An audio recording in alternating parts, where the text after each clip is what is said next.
हिंदी में यूपीएससी की तैयारी से संबंधित प्रोग्राम्स को देखने के लिए सब्सक्राइब करें स्टडी IQ-IAS हिंदी। नमस्कार। नासा के द्वारा अलर्ट जारी करा गया यह अलर्ट वास्तविकता में एक ऐसे एस्ट्रॉइड के लिए है, एक ऐसे पिंड के लिए है जिसका आकार लगभग 160 फुट है और यह बहुत ही तीव्र गति से पृथ्वी के निकट बढ़ रहा है। अगर मैं गति की बात करूं तो नासा के द्वारा बताया गया कि लगभग 37,000 किलोमीटर प्रति घंटे की रफ्तार से यह पृथ्वी की ओर बढ़ रहा है। अब यहां जानने एक बात है, सबसे पहली चीज जो आपके दिमाग में आ रही होगी कि क्या यह पिंड हमारे लिए कोई खतरा है, तो यहां पर नासा के द्वारा इसे एक ऐसी कोटि में रखा गया है जो कि वास्तविकता में गैर खतरनाक क्षुद्र ग्रह की कोटि में आता है, एस्ट्रॉइड की कोटि में आता है। अब यहां पर प्रश्न ये उठता है कि यह जो क्षुद्र ग्रह है या यह जो एस्ट्रॉइड है, क्या यह एस्ट्रॉइड पृथ्वी की कक्षा के बेहद पास आने से हम पर कोई प्रभाव पड़ने वाला है? तो आइए इस पर चर्चा करते हैं। सबसे पहले तो इसका नाम आप ध्यान से देखें तो 2024 JY1 इस क्षुद्र ग्रह का नाम है।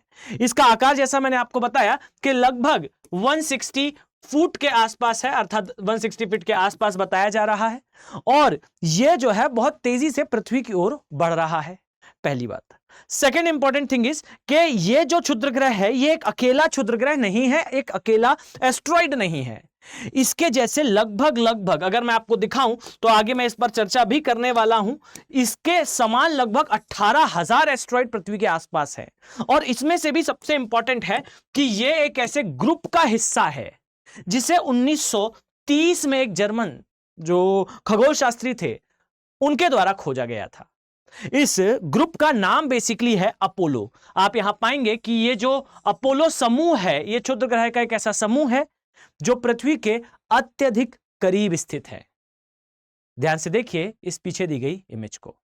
आप पाएंगे कि जो ग्रीन कलर से एरिया आपको दिखाई दे रहा है, जरा गौर करिएगा। इस प्रकार से यह जो एरिया आपको दिख रहा है यह वास्तविकता में वो एरिया है जहां यह अपोलो क्षुद्र ग्रह जो है आते हैं।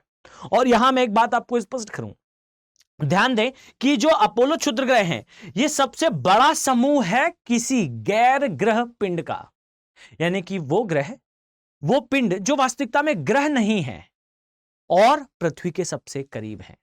ये अपोलो एस्ट्रॉइड्स कहलाते हैं और ये अपोलो एस्ट्रॉइड्स पृथ्वी के इस ग्रीन एरिया के आसपास है। अब यहां ध्यान से सुनिए, इनकी संख्या जो बताई जा रही है ये अप्रोक्सीमेटली नियर अबाउट 18,000 के आसपास है। पीछे दिए हुए इस डायग्राम से आप एक बात बहुत बेहतर तरीके से समझ पाएंगे। पहले इस डायग्राम पर फोकस करिए, ध्यान दें तो आप पाएंगे कि यह जो दिखाई दे रहा ग्रह है यह है भाई हमारी पृथ्वी अर्थात अर्थ। यहां आपको दिख रहा है वीनस और यहां आपको दिख रहा है बेसिकली मार्स। अब जरा ध्यान से देखें, आप ये पाएंगे कि ये जो ग्रीन कलर की बेल्ट है इसमें आने वाले पिंड कहीं ना कहीं सूर्य की ही परिक्रमा कर रहे हैं और अपने परिक्रमा के अर्थात सूर्य के चारों ओर घूमने के क्रम में ये पृथ्वी के बेहद ही पास से गुजरते हैं। नासा का यह कहना है कि हमने स्टडीज बहुत सारे क्षुद्र ग्रहों की करी है पर पूरे 18,000 क्षुद्र ग्रह की स्टडी कर पाना यह लगभग असंभव है। यहां मैं आपका ध्यान इस बात पर आकर्षित करना चाहूंगा कि अक्सर आपने जो मूवीज में देख रखा है कि भाई पृथ्वी का एक समय पर ऐसा अंत होगा कि मानव जो है वो समाप्त होगा क्योंकि बहुत सारे एस्ट्रॉइड्स हमसे आकर टकरा जाएंगे। ये एक कोरी कल्पना नहीं है।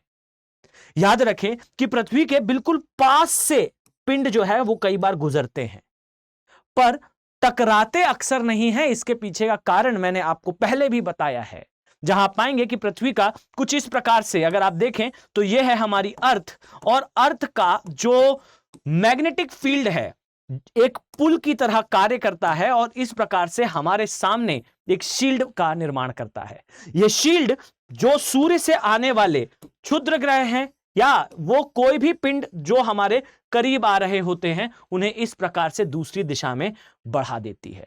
यानी कि शुक्र है इस बात का कि पृथ्वी का एक स्ट्रॉन्ग मैग्नेटिक फील्ड है, पर संभावना हमेशा रहती है कि अगर कोई पिंड इतना विशालकाय हुआ कि इस पुल को पार कर सके तो बेशक वो पृथ्वी से टकरा सकता है, पर संभावना अक्सर इस बात की होगी कि वो हमारे ध्रुवीय क्षेत्र से टकराएगा। अब जरा इस बात पर फोकस करिए, ये जो अपोलो ग्रुप है, क्या इसके अलावा और कोई ग्रुप है? तो यहां ध्यान दीजिए, आप पाएंगे पीछे दी गई इमेज में यहां आपको बताया गया है कि एक ग्रुप है जिसे कहा जाता है अमूर ग्रुप, एक है जिसे कहा जाता है अपोलोज, एक है भाई एंटेस के नाम से, और इसी प्रकार से रिट्स के नाम से। ये सारे ही वो ग्रुप्स हैं जो आपको पीछे दिखाई दे रहा होगा। ये है हमारी भाई पृथ्वी, और इस पृथ्वी के जो चक्कर लगाने के क्षेत्र है जिसे हम पृथ्वी की कक्षा कहते हैं, ध्यान से देखें तो ये ग्रुप्स जो है वो कहीं ना कहीं इस कक्षा को काटते हैं, जिनमें असंख्य संख्या में, जिन्हें शायद हम अभी पूरी तरह से काउंट नहीं कर पाए हैं, उस संख्या में यहां आपको दिखाई देगा ये उपस्थित हैं, और ये हमारी कक्षा के क्रॉस करते हुए मार्ग में गुजर रहे हैं। इन सभी के हर एक पिंड के बारे में हमें जानकारी नहीं है कि इनकी कक्षा क्या होने वाली है। बस नासा का एक सिस्टम है जिसे कहा जाता है बेसिकली प्लैनेटरी डिफेंस सिस्टम, जिसे कहा जाता है ग्रह रक्षा रणनीति। इसके तहत करा यह जाता है कि नासा के द्वारा अपने बहुत सारी ऑब्जर्वेटरीज स्टैब्लिश करी जाती हैं। अब इन ऑब्जर्वेटरीज का एग्जैक्टली काम क्या है, तो ध्यान से समझिएगा। यहां नासा का यह कहना है कि वो कोई भी पिंड या वो कोई भी वस्तु जो कोई ग्रह नहीं है, हम उसके बारे में इसलिए नहीं जानना चाहते कि वो कोई ग्रह है, लेकिन हम उसके बारे में इसलिए जानना चाहते हैं क्योंकि वो पिंड पृथ्वी की तरफ आ रहा है। उनके ऑब्जर्वेशन के लिए सेपरेट लैबोरेटरीज स्टैब्लिश करी जाती हैं, और ये जो लैब्स होती हैं, ये जो बेसिकली शालाएं होती हैं, इन शालाओं का मुख्य उद्देश्य, इन ऑब्जर्वेटरीज का मुख्य उद्देश्य यह होता है कि भाई हम इस बात का पता लगा सकें कि ये जो पिंड है, मान लेते हैं वो एक्स है, तो ये पिंड पृथ्वी के कितने करीब से गुजरेगा और इस बात की कितनी संभावना है कि यह पृथ्वी से टकरा जाए, और यदि इसके पृथ्वी से टकराने की संभावना है, जो कि रेयर में रेयरेस्ट केस होगा लेकिन सबसे खतरनाक केस हो, उस कंडीशन पे यह पृथ्वी के किस भाग से टकराने की संभावना है और उसका कितना बड़ा इंपैक्ट होगा पृथ्वी पर, इसके बारे में नासा की ये इकाइयां कार्य करती हैं। ये हमारे जो प्लैनेटरी डिफेंस की स्ट्रेटजी है उसका एक बड़ा हिस्सा है। ये एक अच्छा इनिशिएटिव केवल इसलिए नहीं है, ध्यान से समझिएगा, ये अच्छा इनिशिएटिव सिर्फ इसलिए नहीं है कि भाई किसी दिन हम पर कोई उल्का पिंड आकर गिरेगा तो हम उससे बच सकें। बात इतनी संकीर्ण नहीं है।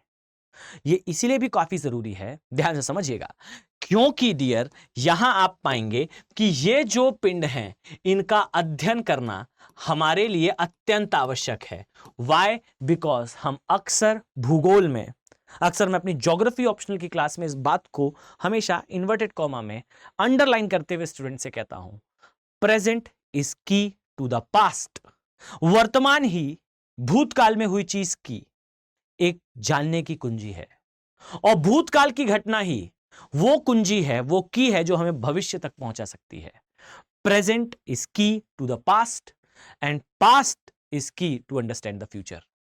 अगर हम ये समझना चाहते हैं कि पृथ्वी कैसे बनी थी, तो शायद हम इन पिंडों का उपयोग कर सकते हैं, और अगर हम ये समझ गए कि एग्जैक्टली इन पिंडों के साथ क्या हुआ था जिससे डिस्ट्रॉय हुए हैं, हम ये बात भी समझ लेंगे कि पृथ्वी पूरी तरह से कैसे डिस्ट्रॉय होगी। यानी मानव की तरह जीवित रहना चाहता है तो कहीं ना कहीं इस प्रकार के ऑब्जर्वेशन हमारे लिए इंपॉर्टेंट है।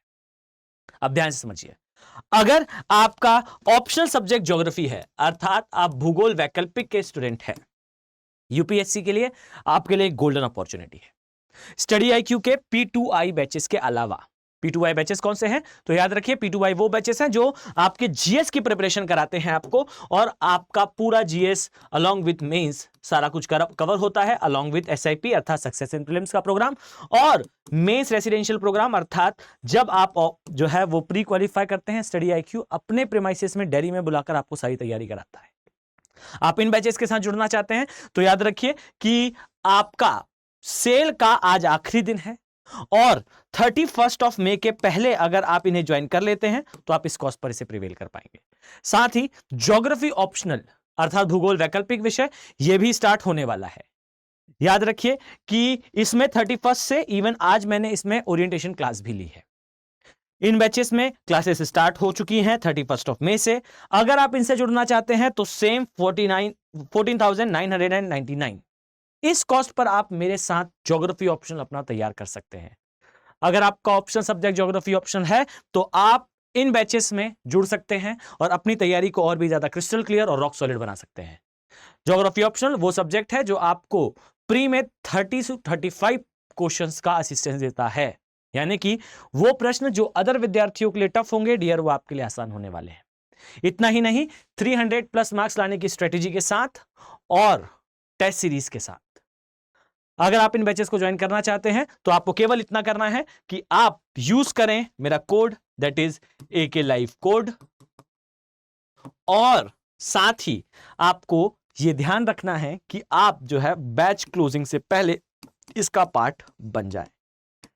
याद रखिए कि आप मेरे टेलीग्राम चैनल अभिनव बोहरे ज्योग्राफी से जुड़कर मेरे हर एक वीडियो की PDF भी प्राप्त कर सकते हैं और मेरे साथ 1-to-1 इंटरेक्शन भी कर सकते हैं। इस उम्मीद के साथ कि मैं आने वाले समय में आप सभी सीरियस IAS एस्पिरेंट्स को इन बैचेस में देखने वाला हूं। चलिए मिलते हैं नेक्स्ट वीडियो में। Have a very nice day. Thank you. Hindi में UPSC की तैयारी से संबंधित प्रोग्राम्स को देखने के लिए सब्सक्राइब करें स्टडी IQ IAS हिंदी।